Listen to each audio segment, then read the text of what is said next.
Bonjour à toutes et à tous. Je voudrais juste commencer par un petit...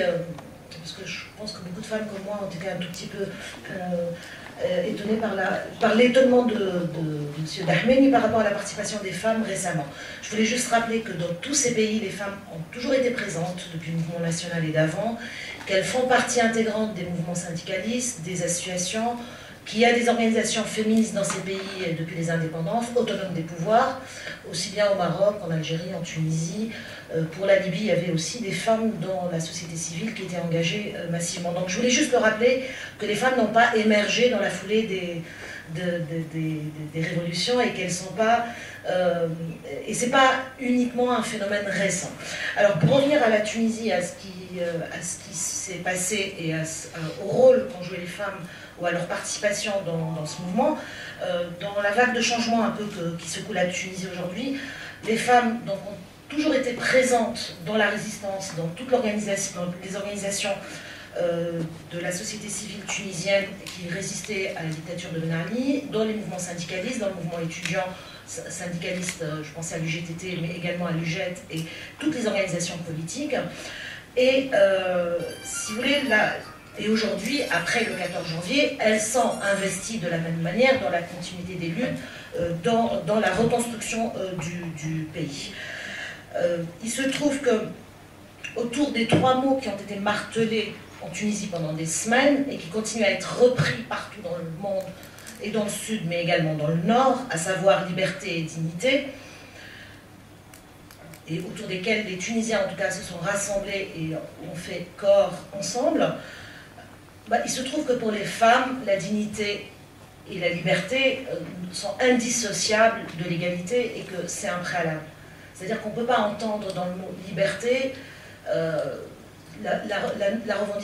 on ne peut qu'entendre la revendication de l'égalité dans la liberté et dans la dignité pour les femmes parce qu'on ne peut pas être sous-citoyenne et ne pas bénéficier des mêmes droits et se dire vivre en démocratie, dans un pays libre et en toute dignité. Donc c'est ce préalable, donc les femmes tunisiennes l'ont inscrit en tout cas tout de suite, on s'est fait entendre. Je voudrais donner un tout petit, très rapidement, le contexte dans lequel se situent les choses aujourd'hui en Tunisie, parce que je pense qu'on a besoin un certain nombre de personnes ne suivent peut-être pas ce qui se passe en Tunisie au jour le jour, et qu'on n'en parle plus aujourd'hui, ça fait plus la une de la presse, qu'il y a peut-être nécessité de revoir un tout petit peu juste le contexte dans lequel s'inscrivent et les enjeux, parce qu'on est, nous, dans les enjeux et dans les négociations aujourd'hui sur cette question-là, puisqu'on est la question des droits des femmes est un enjeu central et fondamental et incontournable du débat politique et public aujourd'hui. Et il est même le débat quasiment autour duquel s'inscrivent toutes les divergences et les négociations. Donc il se trouve que après le 14 janvier, il y a eu la mise en place d'un premier, un deuxième et un troisième gouvernement provisoire. Donc là, on est dans le troisième gouvernement provisoire. Et en même temps, en parallèle, il y a une autre instance pour la réalisation des objectifs de la révolution qui a été mise en place et qui est constituée de partis politiques, de syndicalistes, d'associatifs, mais également de personnalités cooptées et d'experts. Alors il y a à peu près 160 membres, avec des allers-retours pour certains, en tout cas il y a eu des retraits hier d'un certain nombre de personnes, et j'en parlerai tout à l'heure.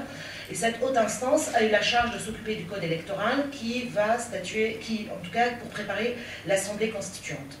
Vous n'êtes pas sans ignorer que les élections ont été reportées. Elles étaient initialement prévues pour le 24 juillet et elles sont reportées pour le 23 octobre.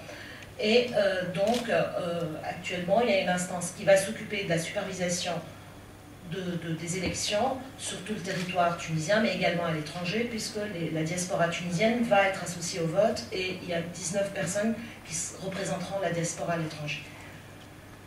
Il se trouve, et pour rappel, c'est un de nos camarades, Kamel Jendoub, qui est à la tête de cette instance qui s'occupera de l'organisation des élections. Alors, cette haute instance a la charge aujourd'hui, donc elle s'est occupée de ce code électoral, elle l'a mis en place, et je vais être amenée à en parler par la suite sur la question de la parité. Et aujourd'hui, elle a ouvert 2 chantiers. Le premier, je ne vais pas en parler parce qu'il ne concerne pas notre rencontre d'aujourd'hui, mais le second nous concerne. En tout cas nous les femmes. Et donc le premier concerne l'organisation des partis, la liberté d'organisation et le financement des partis politiques. Il a été déposé hier et celui qui a été déposé avant-hier pour la discussion et le vote, hein, parce qu'il s'agit de statuer sur des choses pour les transformer en cadres légaux par la suite, concerne donc ce qui a été appelé initialement le pacte républicain, dont je vais parler tout à l'heure. Donc c'est important, je vais revenir sur le pacte républicain parce que c'est essentiellement autour de l'enjeu femmes et des libertés que se joue ce pacte. Alors, quelle place occupent les femmes tunisiennes dans la société d'aujourd'hui et quelle place dans la société de demain? C'est un peu la question qui se pose et qui s'impose. Actuellement, on dispose d'un code du statut personnel qui a été promulgué en 1956 et qui a un caractère indéniablement moderniste pour son époque, et bien qu'il soit moins inégalitaire que les codes de la famille en pays d'islam, il date quand même de 50 ans. Et j'insiste là-dessus parce qu'il y a une récurrence, vous disposez actuellement du meilleur code, donc qu'est-ce que vous voulez de plus? Donc moi j'insiste sur le vieillissement de ce code et son dépassement. Parce que l'esprit même de ce code du statut personnel, qui a toujours été contesté par les féministes depuis la fin des années 70, il est certes en avance par rapport au reste des pays arabes, mais en même temps, il est intrinsèquement inégalitaire et discriminatoire à l'encontre des femmes. Et il a surtout 50 ans, il ne correspond plus à 100 ans. On n'est plus du tout dans la même logique, dans les mêmes types d'analyse, on n'est plus dans la même société.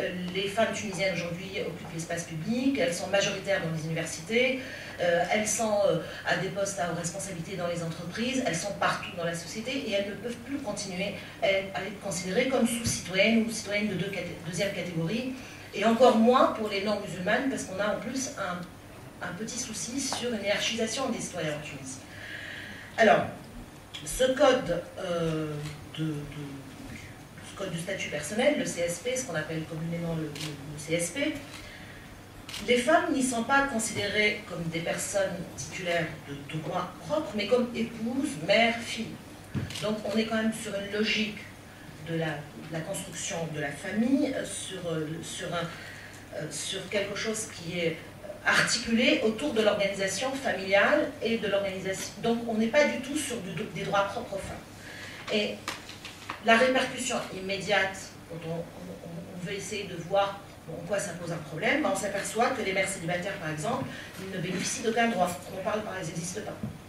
Et donc, du coup, on fait du bricolage quand il s'agit de faire face à des situations de mères célibataires et d'enfants nés hors mariage. Et qu'en même temps, cet enfant né hors mariage est complètement dans quelque chose d'extrêmement schizophrénique, dans le sens où le rapport sexuel hors mariage est criminalisé en Tunisie puisque vous risquez 6 mois de prison. Donc vous imaginez, vous faites un enfant, mais l'enfant il est reconnu, il porte le nom de la mère, mais en même temps le père peut le reconnaître, mais il n'aura pas les mêmes droits qu'un enfant légitime. Donc vous voyez, il y a quand même tout un tas de choses qui n'ont jamais été réglées en amont, parce qu'elles n'ont jamais été pensées en amont. Parce qu'on a pensé mère, fille, et on n'a pas pensé épouse, et on n'a pas pensé femme tout court.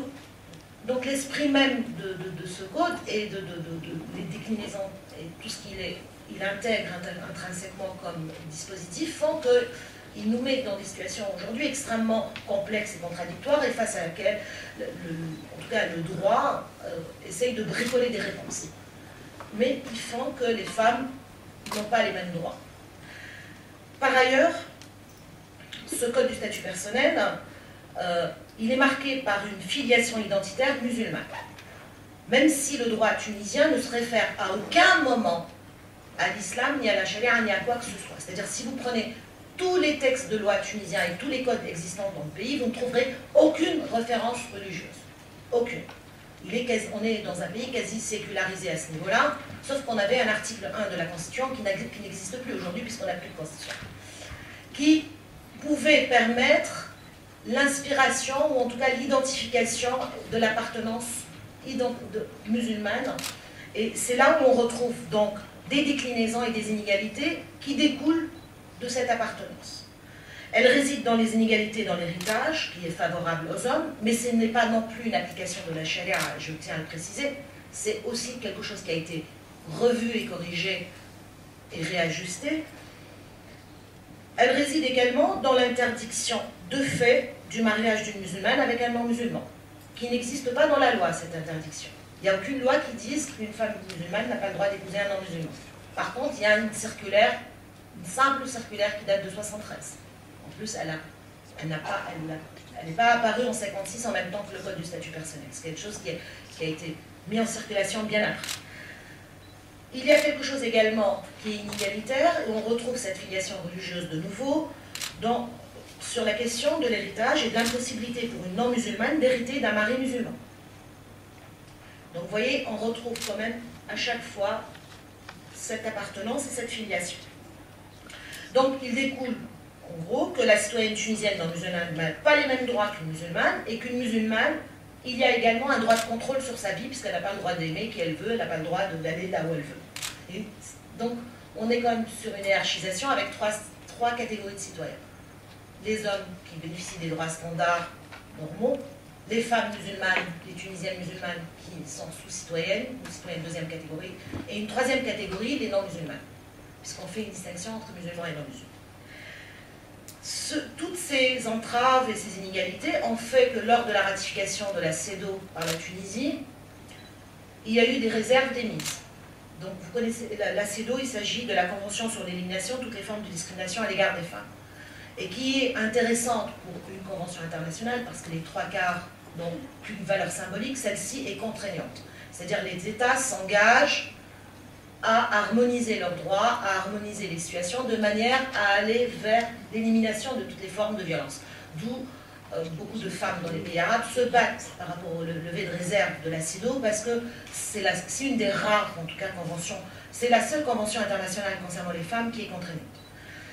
Donc, au vu de cet état de lieu par rapport aux inégalités,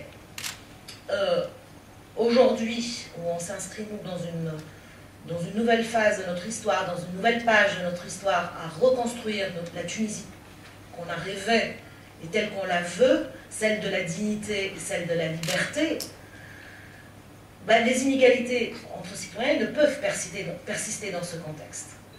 Donc, le préalable à la démocratie, c'est quand même l'égalité citoyenne. Et donc, c'est sous ces termes que la question a été posée dessus par les féministes tunisiennes et par une partie de la société tunisienne, et pas seulement les femmes. Les jeunes ont été aussi dans ce combat tout de suite, au lendemain du 14 janvier, puisque pour ceux qui étaient à Paris le 15 janvier dans la manifestation, il y avait déjà une banderole qui parlait de démocratie et laïcité. Je ne sais pas, donc elle était plus que dans les esprits. Elle était déjà engagée, cette bataille, et je sais qu'on était un certain nombre à l'initiative d'un appel des femmes pour demander la non-régularisation des partis tant qu'il n'y avait pas un pacte réunissant les Tunisiens autour d'un certain nombre d'acquis, qui a été publié dans la presse le 23 janvier. Donc très rapidement, il y a eu un mouvement allant dans ce sens-là de revendication pour poser déjà les termes du débat. Donc les femmes tunisiennes, aujourd'hui, on se retrouve au centre d'un enjeu majeur et déterminant, non seulement pour la Tunisie, moi je pense que c'est dans la région entière, je crois que ça va impulser, il y a une attente, en tout cas nous on le ressent, on le vit, on est énormément observé tout ce qui se passe en Tunisie et ausculté aujourd'hui, parce que cette révolution dans les valeurs universelles est un signe très fort, elle a envoyé un signe très fort vers les autres, parce que c'était pas, les Tunisiens sont sortis pour demander les mêmes droits que les autres, et ils sont inscrits dans l'universel en tant que revendication. Et aujourd'hui, l'égalité par rapport aux femmes s'inscrit dans l'universalisme aussi, et on n'est pas du tout dans cette démarche. Et je pense que la concrétisation en Tunisie, on verra un signalement, en tout cas des signaux extrêmement forts dans le reste de la région. Et on le voit déjà dans comment les choses se profilent. Donc c'est un grand défi qui nous attend, et en même temps, ça nécessite un travail de fond, et sur le contenu et sur le contenant. Et je peux me permettre de parler de contenu et de contenant parce qu'on va écrire notre constitution. Et on va inscrire dans notre histoire nos valeurs, et ce pourquoi on s'est battu pendant des années, ben, il va falloir maintenant qu'on le concrétise et qu'on le transcrive réellement dans quelque chose qui s'inscrira dans le temps, parce qu'une constitution ne se refait pas tous les trois matins. Et il s'agit de le faire sans contradiction et sans opportunisme. Il s'agit réellement de le faire dans la continuité des batailles qu'on a menées jusqu'à maintenant autour de nos valeurs. Et donc les dés sont quelque part jetés. Et on a commencé par une première victoire, et là pour revenir sur le code électoral, puisqu'on a pu obtenir que pour l'Assemblée constituante, il y ait parité. Alors, cette première victoire, elle est historique et elle est porteuse d'une symbolique extrêmement forte, mais on ne sera pas le seul pays où il y aura la parité, parce que le Rwanda a démarré aussi l'après-Rwanda avec la parité. C'est un signal extrêmement fort. Alors, parce qu'on est sorti de la logique des quotas et des discriminations positives à l'encontre des femmes, on est sorti de toute cette logique où il n'y a plus à négocier sur ce terrain-là. Et à titre anecdotique, je vous le dis quand même, quand il y a eu dans la haute instance la discussion autour de la question de la parité, parce que les associations féministes, il y a eu un gros groupement, en même temps un groupe d'appui pour la parité qui s'est constitué pour faire du lobbying à ce moment-là, et une partie des militants de gauche aussi étaient... Certains pensaient vouloir mettre en difficulté les islamistes, en posant la question. En tout cas, les hommes de gauche ont pensé mettre en difficulté. Les femmes en étaient sur une autre manière de raisonner les choses, parce qu'on nous a proposé les quotas de 30%, et des copines ont dit non, on joue le tout pour le tout. On joue le tout pour le tout, c'est-à-dire soit on a la parité, soit on n'a rien. Et on veut sortir de cette logique des quotas. Et effectivement, elles ont eu raison, puisque le vote a été majoritaire, il y a eu plus de 70% de votants, y compris les islamistes, ont voté en faveur de la parité. Alors, donc cet enjeu de la parité, c'est un signal qui est extrêmement fort en direction de la société, en direction des conservateurs et des plus bigots de nos sociétés, mais c'est aussi l'expression d'une volonté de mettre en place des instances qui soient les plus représentatives de la population.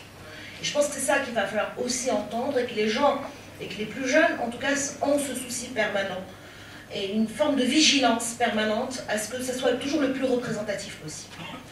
Et donc, cette bataille exigeant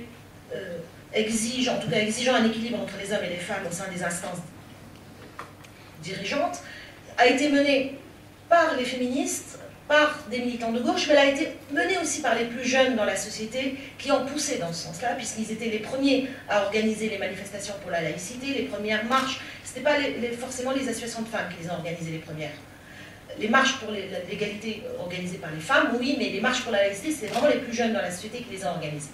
Et ils avaient quand même ce souci permanent, et les revendications des femmes ont toujours trouvé écho auprès de cette jeunesse qui baigne dans la mixité, qui a toujours vécu dans la mixité, et qui est dans une logique d'évidence par rapport aux plus anciens. Pour eux, c'est normal. La question ne se pose pas, il n'y a pas à argumenter, il n'y a pas à se battre.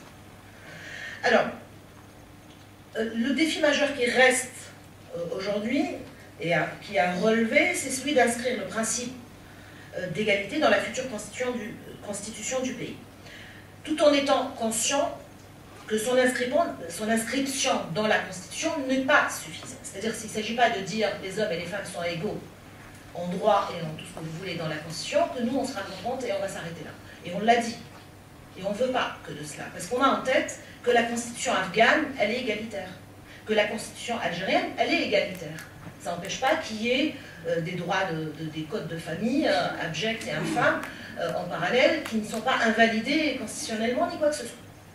Donc, ce qu'on veut, nous, c'est la séparation des sphères politiques et religieuses de manière à ce qu'il n'y ait à aucun moment l'intrusion du religieux dans l'inspiration de la loi ou dans la promulgation de loi en tout cas.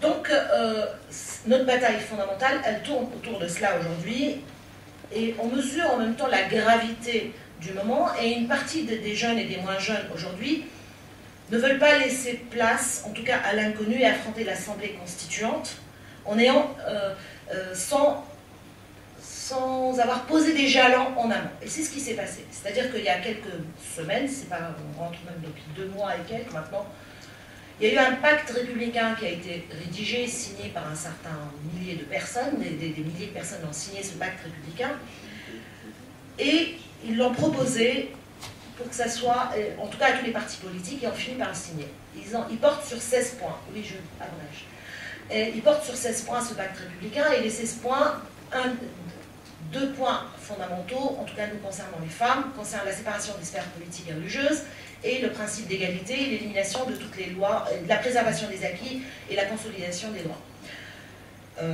dans le sens égalitaire. Donc ce pacte a été soumis aux partis et ils étaient d'accord. Aujourd'hui, la haute instance pour la réalisation des objectifs de la révolution s'est saisie de ce pacte a refait une copie que je trouve en deçà de ce qui a été fait au préalable, et aujourd'hui il a été soumis à discussion pour le proposer comme préambule de la Constitution. C'est-à-dire c'est un texte qu'on se veut rempart, qu'on se veut bouclier, en tout cas, pour rentrer de manière, dans cette Assemblée constituante de manière sereine, pour qu'il n'y ait pas d'atteinte à des acquis de la société, pour qu'il n'y ait pas de recul en termes de droit aujourd'hui en Tunisie. Alors, je vais abréger donc juste un petit commentaire. Dans le texte qui a été déposé jeudi, donc le 16, je fais une traduction rapide des deux passages qui nous intéressent. La séparation de la sphère religieuse et de la sphère politique, donc qui est inscrite, et la conservation des acquis du CSP, du Code du statut personnel, et sa consolidation par les lois garantissant l'égalité totale entre les sexes. Donc c'est ce qui est spécifié parmi un certain nombre de points, avec un maintien de et l'ex-futur peut-être, j'en sais rien, mais l'ex et actuel article 1 de la Constitution, à savoir c'est un pays arabe avec une religion l'islam, mais en même temps avec un article portant sur la séparation des deux sphères. Donc voilà, très rapidement. Donc notre bataille, je vais conclure, notre bataille aujourd'hui s'inscrit dans la continuité de nos batailles dans le passé. Ce n'est pas quelque chose qui émerge au lendemain du 14 janvier. Et autour de la constituante, nous allons, nous allons œuvrer à supprimer toutes les lois et les dispositifs discriminatoires à l'encontre des femmes et la levée des réserves concernant la CIDO. Et d'ailleurs, actuellement, l'FIDH a lancé un appel à la Tunisie pour la levée des réserves, et les copines tunisiennes sont sur cette bataille actuellement. L'instauration de l'égalité effective entre les femmes et les hommes et le renforcement de la présence des femmes dans les postes de décision. Et on se battra en faveur de la mise en place d'un projet de société qui favoriserait la séparation entre la sphère religieuse et politique, et on va se battre contre toutes les formes de régression qui imputent aux femmes des problèmes de chômage, de dégradation morale aujourd'hui, qui sont à l'œuvre et qui sont extrêmement actives sur le plan politique et sur le terrain aujourd'hui. Donc l'obtention de l'égalité est de notre ressort aujourd'hui.